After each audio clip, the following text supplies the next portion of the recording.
Hello friends, what's up? Welcome back to my channel. My name is Lauren and I'm a photographer living in Portland, Oregon, and this month's vlog is going to be super exciting. I'm very excited for it.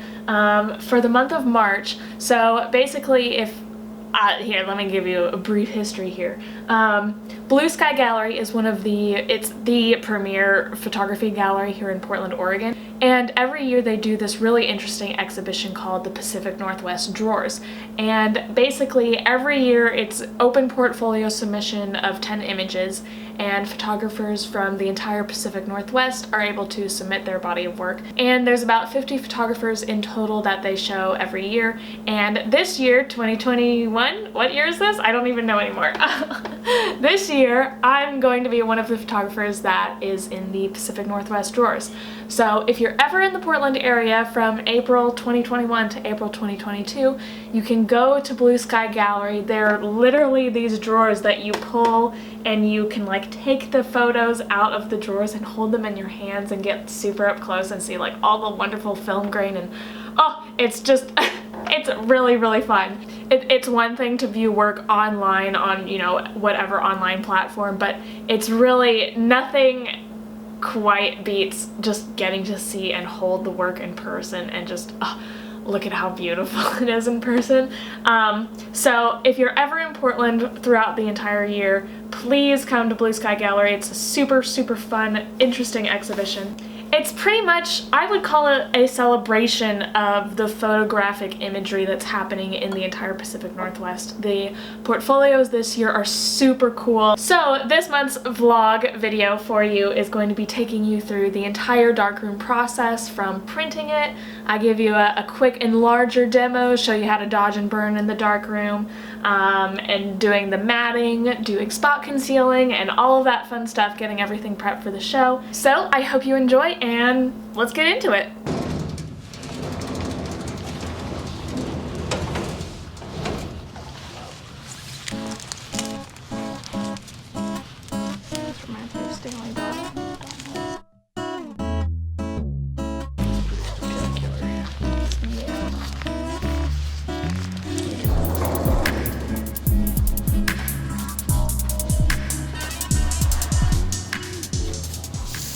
So the images that I'll be showing in the drawers are my documentation of the Portland protest images for Black Lives Matter that happened in the beginning of 2020 and is still ongoing. And my initial goal in documenting the protests, not only to show my, support for Black Lives Matter, of course, was also to really show kind of the emotion that was happening throughout the protests.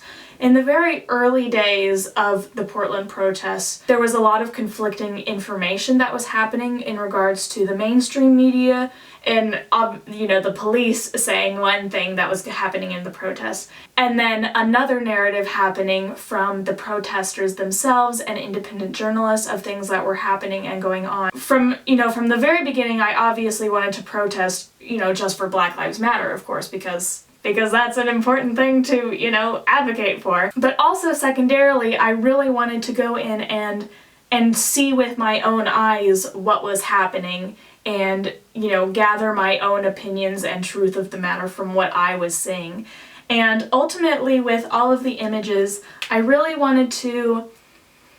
didn't necessarily want to document explicitly what was happening, but rather what I was feeling throughout the entire process and kind of the visceral overall feelings that you experience, being a part of these protests in person. Throughout the entire, kind of protest timeline, I would say, there was a lot of discussion over, the role of journalists and the press and documenting the protests. So I didn't necessarily want to explicitly document that in a journalistic sort of way. I wanted to sort of keep that to the experts. And I didn't want to, obviously, the camera is obviously a recording device, and I didn't necessarily want to, just document what was happening, basically. I really, really wanted to focus in on translating the emotions and, you know, kind of that high intensity environment into an artistic sort of image. I really wanted to tell the Black Lives Matter story in a way that was appropriate for me as a white photographer to tell. Me going in as a film photographer, kind of bringing my own artistic sort of lens to it, and coming at it from a more protester sort of angle rather than just telling the Black story. It felt a lot more authentic to me, and I felt qualified to tell the story in this sort of lens, basically. So I will put a little asterisk right here and say that while all of the images that will be on display with Blue Sky Gallery will be available for purchase, any profits that I make on the images will 100% go back into local mutual aid funds or direct payments to Black people. I absolutely do not want to make any money on this project. Ultimately, my goal is for people to look at the images and really be able to put themselves in the mindset of what the experience of attending a protest is like. So I really wanted to tell the Black Lives Matter story in a way that was appropriate for me as a white photographer to tell, in a way that I felt qualified to tell, and also being a protester rather than someone who can directly speak on the Black experience, because obviously I am a white person. That is not my experience.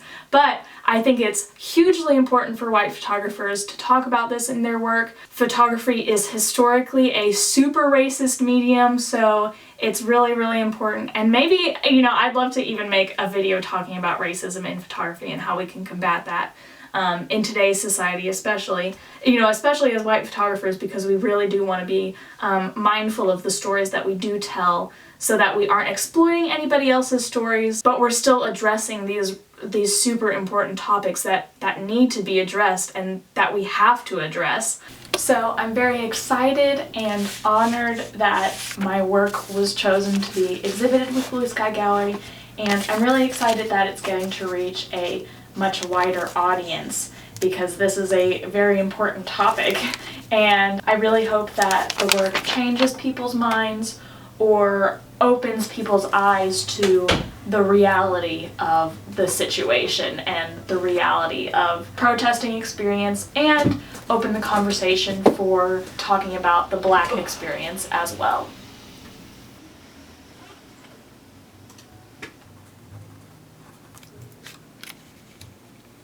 Today is March 5th, and I am gathering together all of the negatives from over the entirety of documenting the Portland protests, and I'm putting them all into their own negative sheet just so I have everything organized.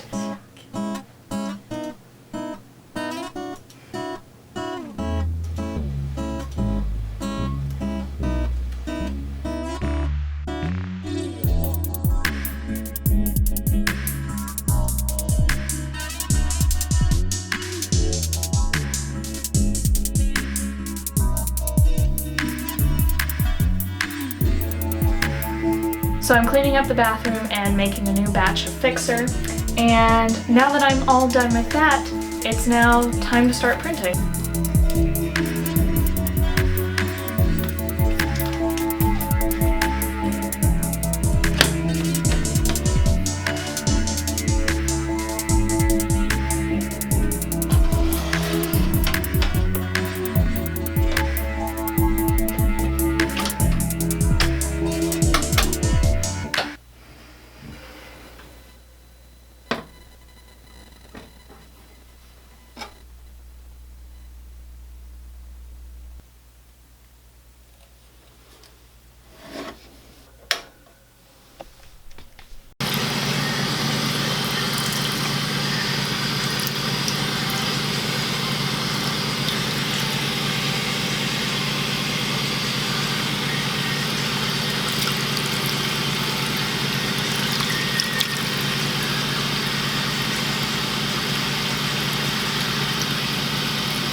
I wanted to give a brief demo today on how to actually operate the enlarger and some of the more technical aspects that go into printing out your own work. Especially if you're not familiar with the darkroom process. For those of you who don't know, I actually used to teach black and white film photography. Oh gosh, a couple of years ago now. I was an adjunct professor at a university. So I've already got, my negatives all ready to go. I've got, just a sample one right here. And basically when you're photographing, all of the light that's coming in is going to basically activate the silver particles that are in the film. And that's, your ISO or your grain, basically. And that's how sensitive to light that your film is and how much the light activates those silvered particles, basically. And so on your negative, all of the spaces that the light touches turns darker, basically. And so then sort of the opposite effect happens when you bring your negative into the enlarger. All of these darker areas are going to be blocked from the light hitting the actual sheet of paper. And then in this instance, the light coming through and actually reaching the paper will also turn the paper darker. So basically anywhere the light hits, it becomes darker in terms of both the negative and in this instance as well with printing out. With your enlarger, we've got a couple of cranks over here. This is technically sideways because this is the best way that it fits in this space. But ideally you're really supposed to come at it, from this sort of angle and print this way. I suppose I could also shift everything over and print this way, or maybe I could even, flip it around and print this way, but, this is sort of how I have it set up, so whatever, who cares. But I've got a crank right here that will basically change how large the actual negative will be on your sheet of paper, and then we've got another crank that's right here that oh, waking up today. Hello, good morning. This crank right here, which basically changes the focus. So there's a light up in here, and then your film will actually go into this, I always forget what this is called. Film holder? I think that's literally what it's called, just a film holder. And so this one's for 35mm film, and it will just slip right in here. And then the light will shine through and expose, whatever's necessary on the sheet of paper. And then right here we've got our lens to focus. It goes from 3.5 aperture to f/16. And what else do we got? We've got our actual frame, our paper frame right here. I'm sure there's another term for it that's escaping me right now. But this, we can change, how big the sheet of paper is. Today, I'm going to be printing on 11x14 paper. But the actual images themselves will still be 8x10. I'm just going to cut them down myself, which I know is adding more work for me.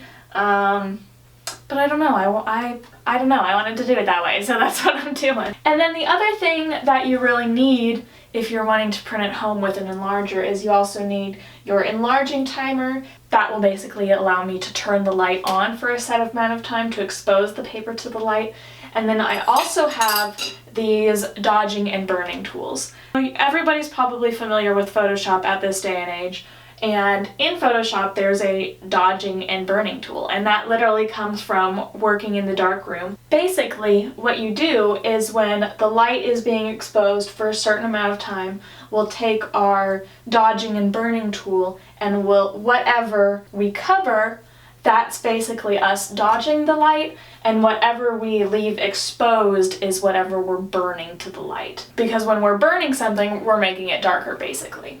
So this is my dodging and burning tool. It's really great. I'm not doing anything too intense with it, mostly just adding a vignette around the edges. So since this lens is coming from a center point, the light takes slightly longer to reach the edges right here. So naturally the edges are going to be a little bit lighter than what we actually want to be. And then the other thing you'll need is this focusing magnifying glass. It basically allows you to, we've got a little mirror right here, and it will allow you to basically look up into the film grain and see if it's in focus, basically, because we can still print our negative out of focus, depending on where we position this. So this allows you to just get real up close and personal and make sure that you can see every single individual film grain. And then in terms of, actually printing things, we've got 3 different chemicals. We've got our developer, we have our stop bath, and we have our fixer. And the developer is what will actually develop those darker portions of the paper that were exposed to more light. And then the stop bath basically just stops that entire process. You can also use water instead of stop bath, and that will basically just make the chemicals stop developing the dark spots of the image. And then the fixer will actually fix the paper and make it a permanent fixture, basically. If we don't put the paper into the fixer and we just take it out right away, eventually that paper will turn into a completely black sheet of paper because the light just naturally continues to make it darker and darker over time. So the fixer will stop it and make it a permanent image, and then we just wash it in water for 5 minutes. I also, in between each of the chemicals, I do a really quick water bath. That will help lengthen the lifespan of all of my chemicals, and it just makes sure that no chemicals are left on the paper as well in between all of the processes. So today it's going to be a slightly different setup than last time we talked because I'm printing on that larger 11 by 14 paper. So I will be,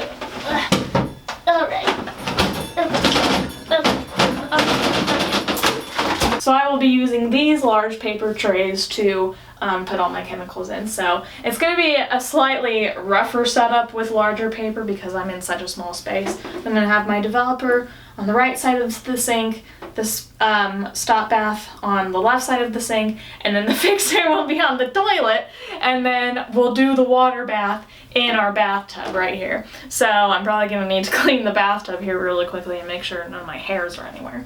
That's pretty much the conveyor belt of things that will go on. So I'm going to set up all the chemicals. I'm going to get out my exposure notes. I'm going to make still a couple test prints on just 2 or 3 of these, just to make sure I have everything good to go before I use my nice fancy paper.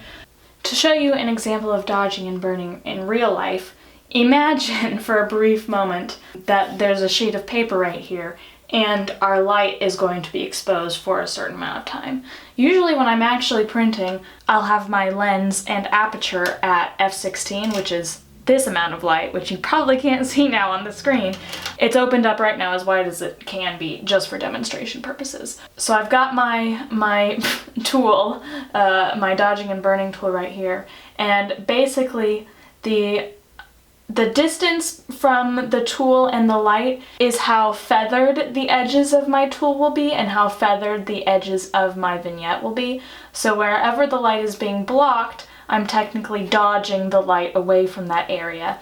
And simultaneously, I'm burning additional light into all of the areas that my dodging tool is not, covering. So with this, I'm able to add a vignette, a darker vignette around the edges, and you can get totally crazy with this, and like I could dodge and burn this specific area, maybe I wanted this to be a little bit lighter. A couple videos back, I also did a bit of some darkroom experimentations, and I also did some dodging and burning in that video to highlight the slow shutter speed movement and make that even lighter. So there's a bunch of different things that you can use with this. I mean, nowadays in Photoshop, you can even get as extreme as using this for skin retouching even.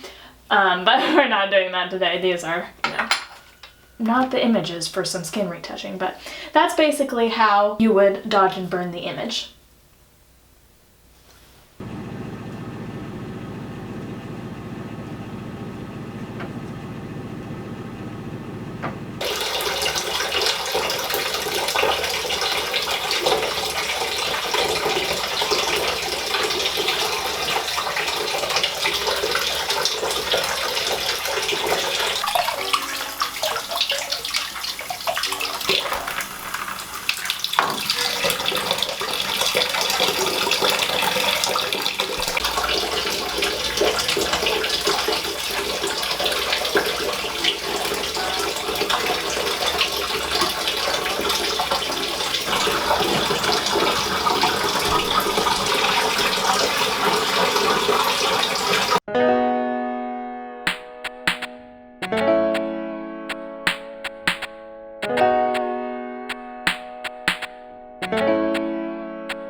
just some last minute spot concealing. Spot concealing is the real life version of retouching via Photoshop and the spot healing brush tool.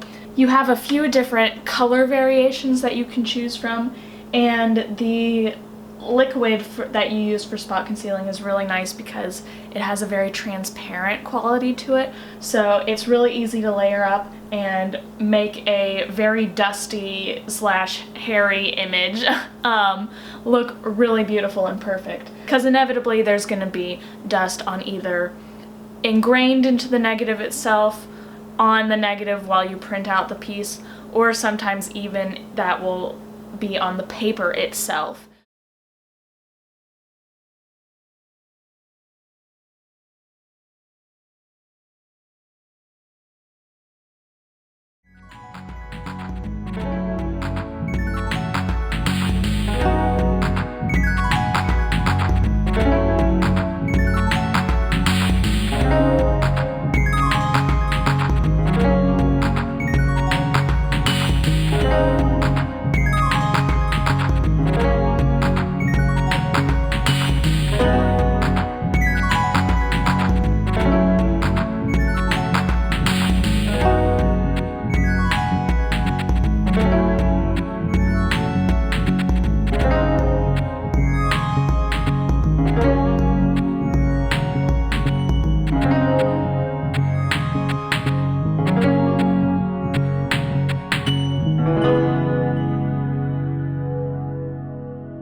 Thank you all so much for watching this month's vlog.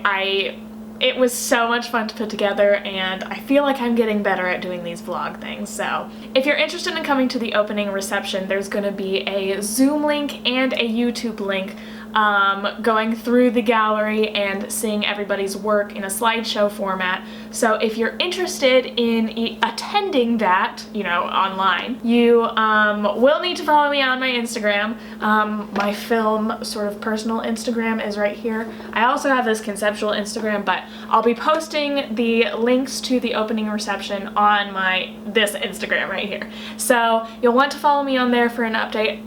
As soon as I get the link to, I will also put it in the description down below as well. So all of the work is online now on Blue Sky Gallery's website for you to view, so you can check out my portfolio, you can check out everybody else's portfolios. Thank you so much for watching, and I hope you have a super amazing, incredible day, and I'll see you next time. Bye!